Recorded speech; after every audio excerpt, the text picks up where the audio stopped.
बहुत समय पहले जब आर्यावर्त में राजाओं का शासन था और ऋषियों का मार्गदर्शन समाज की आत्मा था, मगध राज्य में सम्राट अजातशत्रु का शासन था। अजातशत्रु को शांति नहीं मिल रही थी क्योंकि उसके सपनों में लगातार एक रहस्यमयी आवाज गूंजती, जो वेदों का खोया पन्ना पाएगा वही धर्म और अधर्म के युद्ध को रोक पाएगा। सम्राट ने राज्य भर में मुनादी करवाई कि जो कोई इस रहस्य को सुलझाएगा उसे राजपुरोहित की उपाधि और स्वर्णमाला दी जाएगी।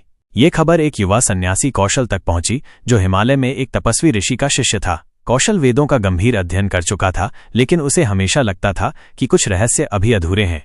उसने अपने गुरु से अनुमति लेकर यात्रा शुरू की। सफर की शुरुआत कौशल की यात्रा आसान नहीं थी। घने जंगलों में नागों के राजा वासुकी ने उसे रोकने की कोशिश की, ये कहते हुए, ये रहस्य मनुष्यों के लिए नहीं है, लौट जाओ। पर कौशल ने मंत्रों के माध्यम से उन्हें शांत किया और आगे बढ़ा।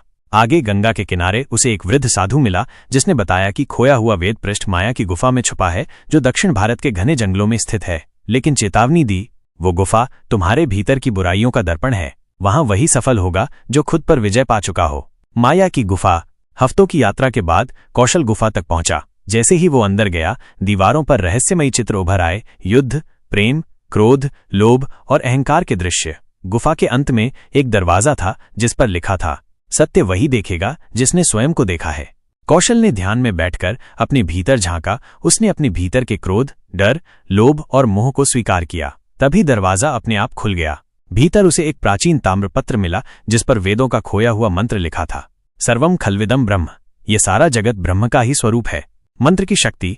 जैसे ही कौशल ने मंत्र का उच्चारण किया, गुफा कांप उठी और माया स्वयं प्रकट हुई, एक दिव्य स्त्री, जिसने मुस्कुराकर कहा, हे मुनिवर, तुमने अपनी परीक्षा पास कर ली, जाओ और इस ज्ञान को जगत के कल्याण के लिए प्रयोग करो।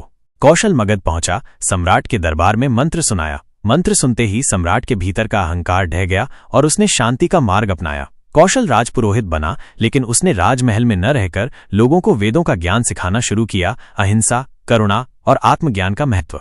अंतिम मोड़। कहानी यहीं खत्म नहीं होती। माया ने विदा लेते समय कहा था, सत्य का एक और रहस्य हिमालय में छुपा है, जो समय आने पर तुम्हें पुकारेगा। और इस तरह कौशल की अगली यात्रा की नींव रखी गई, जिसका रहस्य अभी अनकहा है। कहानी से सीख। बाहरी विजय से पहले आंतरिक विजय आवश्यक है। सच्चा ज्ञान वही है जो लोभ, मोह और अहंकार से मुक्त करता है। भारतीय संस्कृति का मूल आत्मज्ञान और सेवा में है, न कि सत्ता में।